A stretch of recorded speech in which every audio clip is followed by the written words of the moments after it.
ओम श्री गुरुदेवाय नमः। आप सभी को मेरा सादर प्रणाम। परमात्मा विकल है अपने अंश से मिलने को, मात्र हम ही हैं जो उसके प्रवेश के द्वार को अवरुद्ध करके बैठे हैं। जिस द्वार से प्रभु का प्रवेश हमारे अस्तित्व में संभव है, उस मार्ग को हमने न जाने कितनी तृष्णाएं, कामनाएं, वासनाएं, अहंकार डाल दिए हैं कि अब उधर पैर धरने भर की जगह नहीं है। जहाँ अहंकार है वहाँ ईश्वर कैसे आ सकते हैं?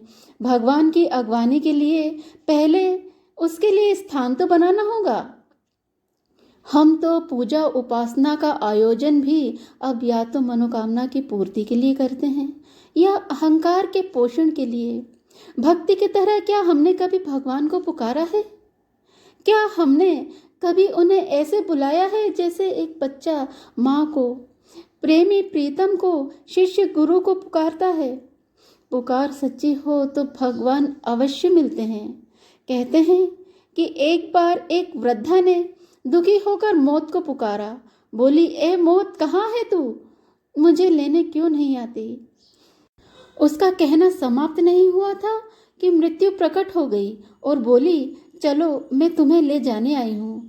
अब वृद्धा घबराई और बोली, मुझे क्षमा करें, गलती से आवाज़ लगा दी।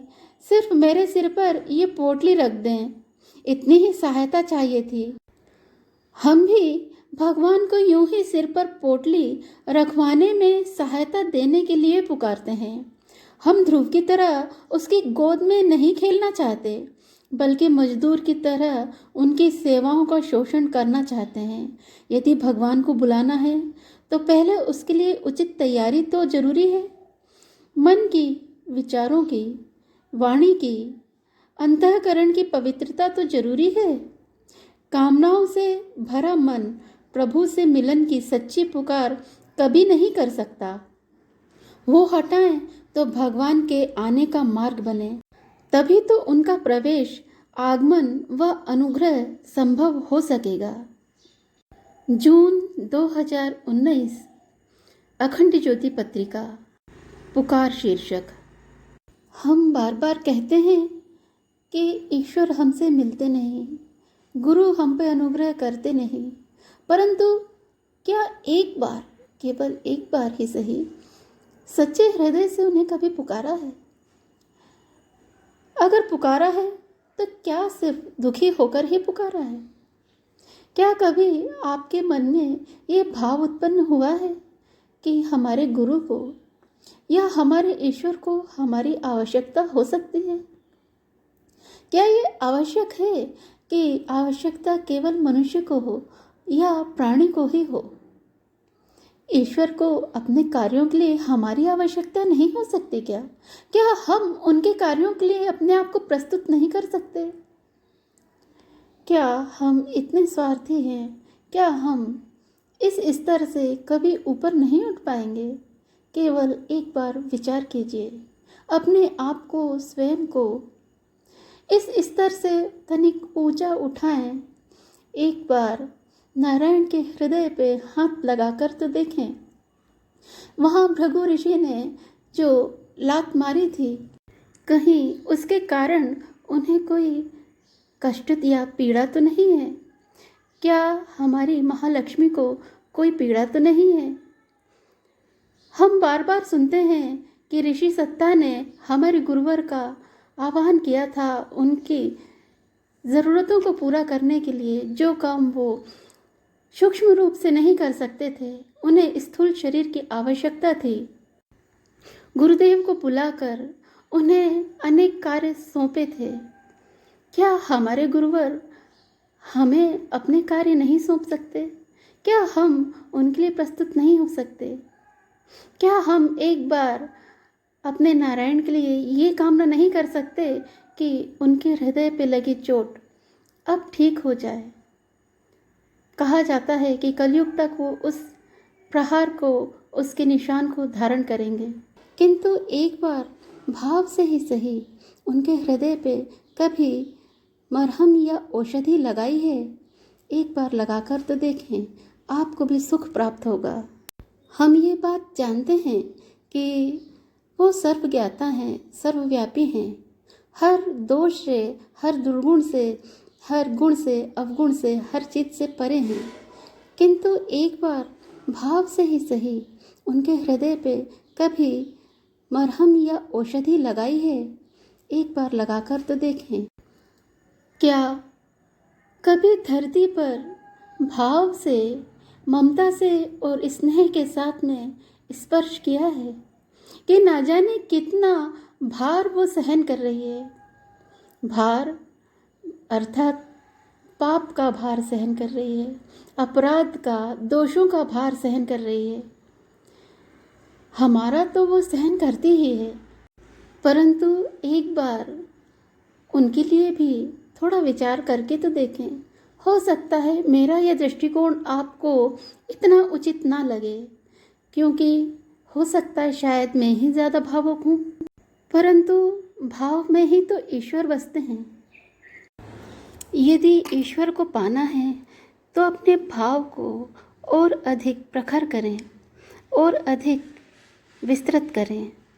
अपने भाव को इतना सुदृढ़ बना लें कि ईश्वर के निकट पहुंच सकें। ईश्वर का जो अनंत रूप है वो इस सृष्टि में आपको देखने मिल सकता है। हर प्राणी के लिए आप करुणा और ममता, दया और प्रेम का भाव रख कर तो देखें। आपको ईश्वर से प्रेम प्राप्त हो जाएगा। आप जब तुलसी का एक दल तोड़ते हैं तो क्या सिर्फ तोड़ कर ले आते हैं, उसे नोच कर ले आते हैं? उनके सामने अंजलि फैलाकर उनसे मांगते नहीं हैं कि हमें आपके दल की, आपकी मंजरी की आवश्यकता है, हमें प्रदान करें। एक बार उन्हें जल देते समय उनसे ये कहते हैं कि हम आपको माता की तरह प्रेम करते हैं। सिर्फ तुलसी ही क्यों, हर वृक्ष से, हर वनस्पति से, हर प्राणी से आप ये भाव कहें। आप सूर्य नारायण को यदि जल देते हैं तो सूर्य नारायण को एक पिता की तरह देखते हैं। क्या कभी उनकी गोद में बैठने की कामना करते हैं? भाव से ही सही। आवश्यक नहीं कि हर कार्य स्थूल रूप से और भौतिक जगत में संपन्न हो। एक बार भाव से उनमें समर्पण करके तो देखें। गुरुवर का 3 शरीर का जो प्राणायाम है, उसमें जब गुरुदेव जी कहते हैं कि सूर्य को अपना सर्वस्व अर्पण कर दें, उसमें ईंधन की तरह शामिल हो जाएं, एक बार शामिल तो होकर देखें। सूर्य नारायण में अपने अस्तित्व को विलीन करके तो देखें और उसके बाद अपने ऊपर बरस रही उनकी ममता का अनुभव करके देखें।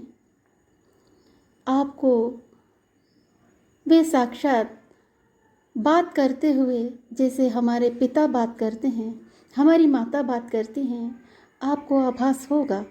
आपको अवश्य ही कोई ना कोई अनुभव होगा। तो मेरा ये प्रार्थना है आपसे कि भावपूर्ण बने, ईश्वर को याद करें, किंतु केवल स्वार्थ के लिए नहीं, भाव से, प्रेम से, उनका प्रेम प्राप्त करने के लिए, उन्हें प्राप्त करने के लिए और अपना सर्वस्व उनके लिए अर्पण कर देने के लिए उन्हें पुकारें, उन्हें हृदय से पुकारें। तो आज के लिए आप मुझे आज्ञा दें। यदि आपको मेरी बातें और मेरा ये चैनल पसंद आता है तो इसे लाइक करें, शेयर करें, सब्सक्राइब करें, साथ ही बेल आइकन को दबाकर ऑल पर क्लिक करें ताकि हमारे सारे ही नोटिफिकेशंस आपको समय पर उपलब्ध हो सकें। तो जाने से पूर्व हम गुरुवार को, माता जी को, गायत्री माता को, भगवान सूर्य नारायण को और हमारे लक्ष्मी नारायण को हम हृदय से प्रणाम करते हैं और आज हम आपसे आज्ञा लेते हैं। तो आप सभी को अगले वीडियो के आने तक नमस्कार।